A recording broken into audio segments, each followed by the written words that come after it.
गरीब बूढ़ी पार्वती अपनी झोपड़ी में बैठी सूखी रोटी खा रही थी। रोटी खाने के बाद वो अपने कुत्ते मोती को आवाज लगाती है, मोती, ओ मोती, आज तू भी रोटी खा ले। बूढ़ी अम्मा की आवाज सुनकर मोती भागता हुआ वहां आता है। उसके मुंह में एक छोटी सी पोटली थी जिसे वो उस बूढ़ी पार्वती को दे देता है। अरे अब ये क्या उठा लाया, बस जो मिलता है उससे ही उठा लेता है। मैं ना तेरी पिटाई कर दूंगी, जो कुछ दिखता है वही उठा कर ले आता है। ला मुझे देखने दे क्या है इसमें, तब तक तू ये ले, ये रोटी खा। कालू रोटी खाने लगता है और बूढ़ी अम्मा वो पोटली खोलती है तो उसमें कुछ बीज होते हैं। अरे ये तो बैंगन के बीज लगते हैं, लगता है किसी ने बोने के लिए रखे थे। खैर कोई बात नहीं, अब मैं इन्हें अपने खेत में ही बो देती हूँ। अब बूढ़ी पार्वती जाकर अपने खेत में वो बीज बो देती है। पार्वती काशीपुर गांव में अपने पालतू कुत्ते मोती के साथ रहती थी। पार्वती में से बैंगन तोड़ने लगती है। वो काफी बैंगन तोड़ लेती है। अब इससे काफी सारी बैंगन की सब्जी बन जाएगी। हाँ, वो बैंगन बूढ़ी पार्वती एक टोकरी में डालकर घर की तरफ लौट रही थी कि तभी वहाँ से एक सब्जी के ठेले वाला गुजर रहा था। अरे ओ बेटा, मेरे पास ये बैंगन है, क्या तुम इन्हें खरीदोगे? तुम इन्हें बाजार में बेच देना, बदले में मुझे कुछ पैसे दे देना। अम्मा मैं तो खुद ही सब्जी बेचने निकला हूँ, लेकिन तेरे ये बैंगन काफी चमक मांग रहे हैं। देखने से ही पता चल रहा है बहुत अच्छे होंगे, इसीलिए ये ले, तू 120 रुपए रख और ये सारे बैंगन मुझे दे दे।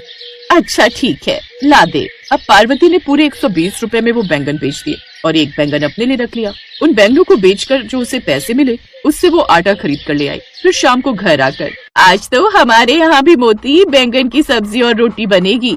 बड़े दिनों बाद, कितने समय से हमने सब्जी नहीं खाई। पार्वती अपने और मोती के लिए बैंगन का भरता और रोटी बनाती, जो अपनी पत्नी के साथ शहर में रहता था। लेकिन वो ना तो कभी अपनी माँ से मिलने आता और ना ही कोई खर्चा पानी भिजवाता। बूढ़ी पार्वती को शुरू से ही जानवरों से बड़ा प्यार था। एक रोज अपनी झोपड़ी के बाहर उदास बैठी पार्वती सोचती है, क्या फायदा ऐसी औलाद पैदा करने का जो एक बार भी अपनी माँ को पूछे तक नहीं। आज ना तो मेरे पास अनाज है और ना ही एक भी फूटी कौड़ी।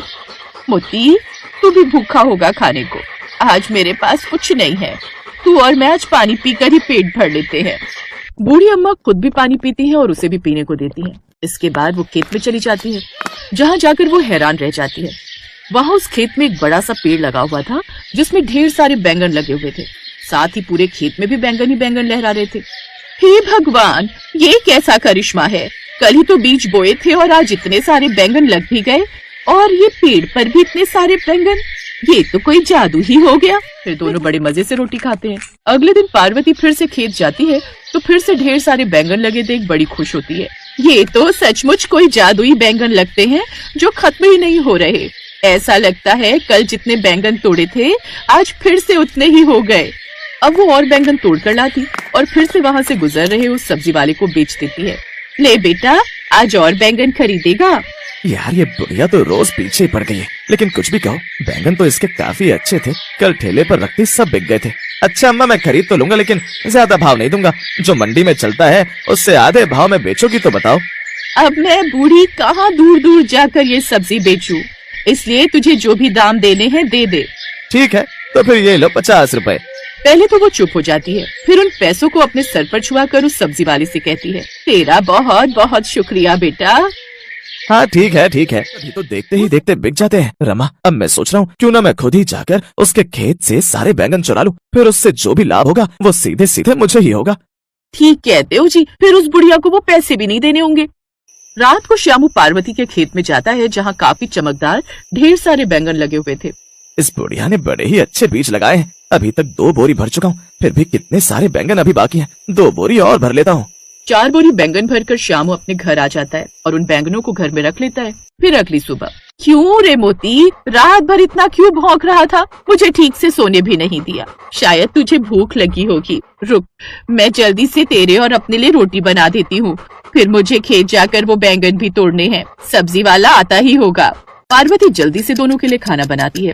खाना खाने के बाद वो बैंगन के खेत में जाती है जहाँ पहले से ढेर सारे बैंगन तोड़कर रखे हुए थे। अरे इतने सारे बैंगन किसने यहाँ तोड़कर रख दिए? अब इतने सारे बैंगन तो वो सब्जी वाला भी नहीं लेगा। श्यामू बड़ा ही लालची था। वो बूढ़ी अम्मा के बैंगन को तोल में भी कम बताता, साथ ही भाव भी कम देता, लेकिन वो बूढ़ी अम्मा इतने में भी खुश थी। जो भी हो, लेकिन इन बैंगनों की वजह से कम मेरे घर में दाल रोटी तो आने लगी है। दूसरी तरफ उन बैंगन को ठेले पर रखते ही उस सब्जी वाले के सारे बैंगन तो बिक ही जाते, साथ ही साथ उसकी बाकी सब्जियां भी बिक जाती हैं। लालची श्यामू की सारी सब्जियां घंटे भर में ही बिक गई और वो खुशी खुशी अपने घर लौट आया। वैसे कुछ भी कहो, उस बुढ़िया के ये कोई जादुई बैंगन है, तभी तो ठेले पर रखते ही मेरी सारी सब्जियां बिक जाती हैं। नहीं तो पहले तो सुबह से शाम तक मुश्किल से 1-2 ग्राहक ही आते थे। खैर मुझे क्या, मेरा तो मुनाफा ही मुनाफा है। बुढ़िया को इसके आधे से आधे पैसे देता हूँ, फिर भी कुछ नहीं कहती। उधर शाम को बूढ़ी पार्वती अपने लिए और मोती के लिए बैंगन के भरवा पराठे बनाती है, जिससे वो दोनों खुशी खुशी खाते हैं। उधर शाम को सब्जी वाला घर पर अपनी पत्नी से, उस बुढ़िया के बैंगन में जरूर कोई बात है,